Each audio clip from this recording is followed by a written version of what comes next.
minasyaitonirrajim. Bismillahirrahmanirrahim. Assalamualaikum warahmatullahi wabarakatuh. Rabbi shrah li sadri wa yassir li amri wahlul 'uqdatam min lisani yafqahu qawli. Sesungguhnya para kekasih Allah itu bisu, buta dan tuli. Mereka tidak mendengar dan melihat selain Dia, manakala hati mereka telah dekat dengan Al-Haq Azza wa Jalla.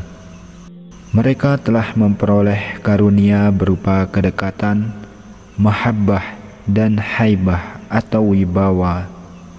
Mereka memperoleh karunia berada dalam keagungan dan keindahan, karena mereka tidak menoleh ke kanan atau ke kiri. Manusia, jin, malaikat dan semua makhluk berkhidmat kepada mereka, karena mereka tidak menoleh ke belakang tetapi selalu memandang ke depan. Karunia Allah Subhanahu wa ta'ala adalah makanan mereka, dan ketentraman adalah minuman mereka. Makanan mereka adalah karunia-Nya, dan minuman mereka adalah keridoannya. Mereka tidak mendengar bicara makhluk sehingga memperoleh keasyikan. Mereka berada di suatu lembah, sedangkan makhluk lainnya berada di lembah yang lain.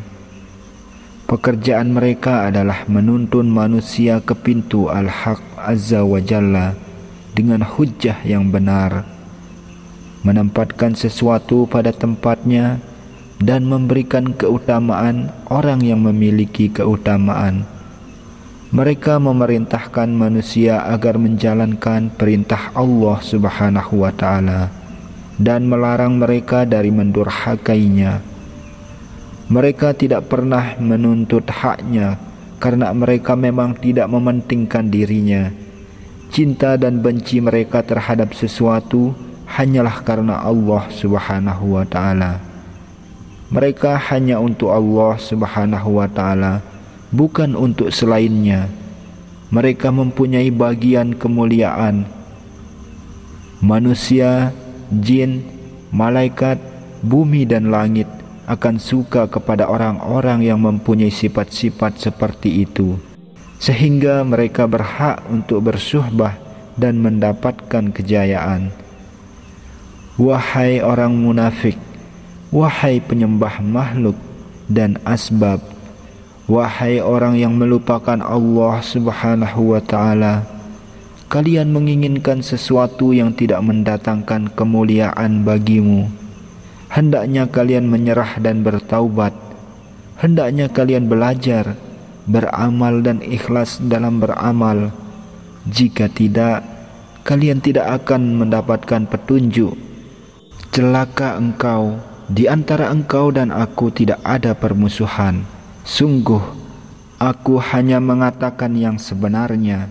Sedikit pun tidak aku kurangi dalam menerangkan agama Allah Subhanahu wa ta'ala kepadamu. Aku telah terdidik dengan kerasnya ucapan para guru dan kerasnya pengembaraan serta kefakiran. Manakala aku mengatakan sesuatu kepadamu, ambillah yang dari Allah Subhanahu wa ta'ala. Dialah yang memberikan kemampuan kepadaku untuk berbicara. Manakala engkau datang kepadaku, datanglah dengan kekosongan, yakni kosong dari keinginan dan hawa nafsumu. Kebinasaanmu disebabkan oleh pemahamanmu yang dangkal.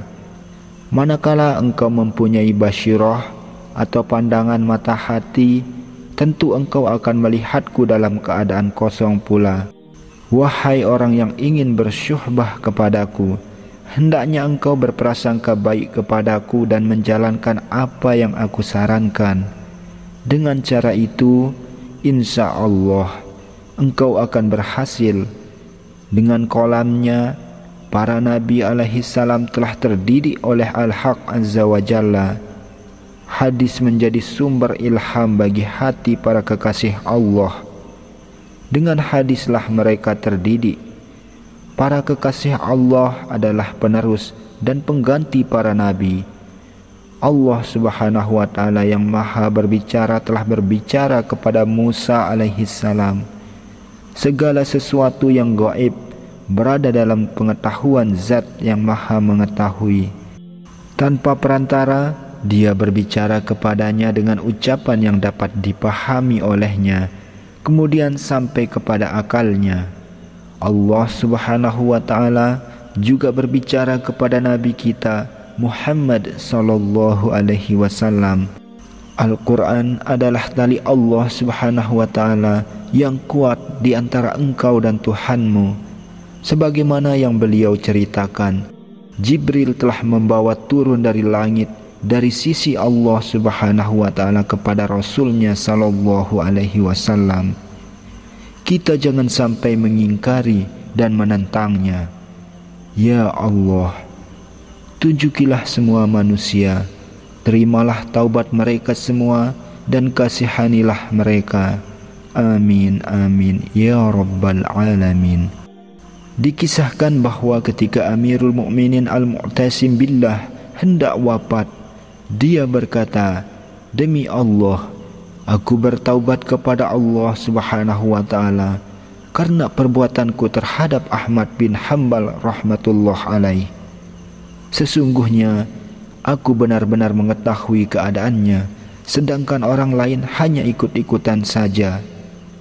Tinggalkanlah pakaian yang tidak berguna, wahai orang miskin. Janganlah terlampau fanatik terhadap mazhab. Sibukkanlah dirimu untuk melakukan sesuatu yang bermanfaat bagimu di dunia dan di akhirat. Tidak lama lagi engkau akan melihat kebaikanmu, dan ingatlah ucapanku agar engkau ketika ditikam melihat bahwa di kepalamu tidak ada perban. Mungkinkah luka itu dapat disembuhkan?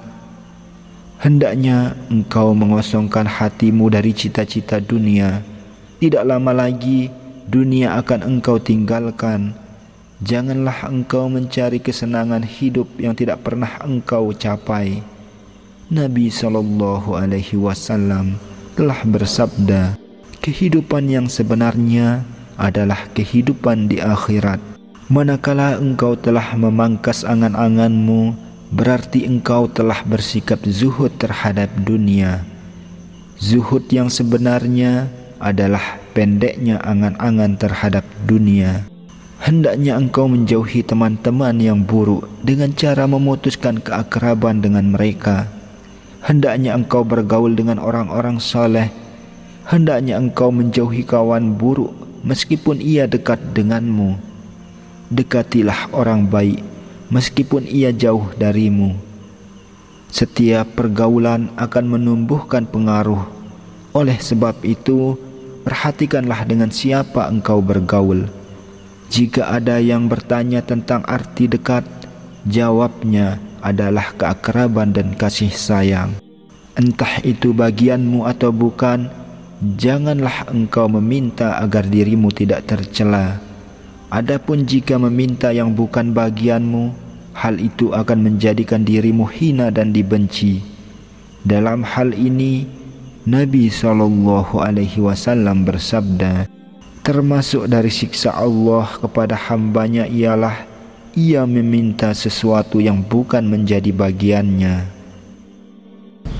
Jadikanlah ciptaan Allah Subhanahu wa Ta'ala sebagai dalil, wahai gulam, dan bertafakurlah tentang ciptaan-ciptaannya agar engkau sampai pada penciptanya.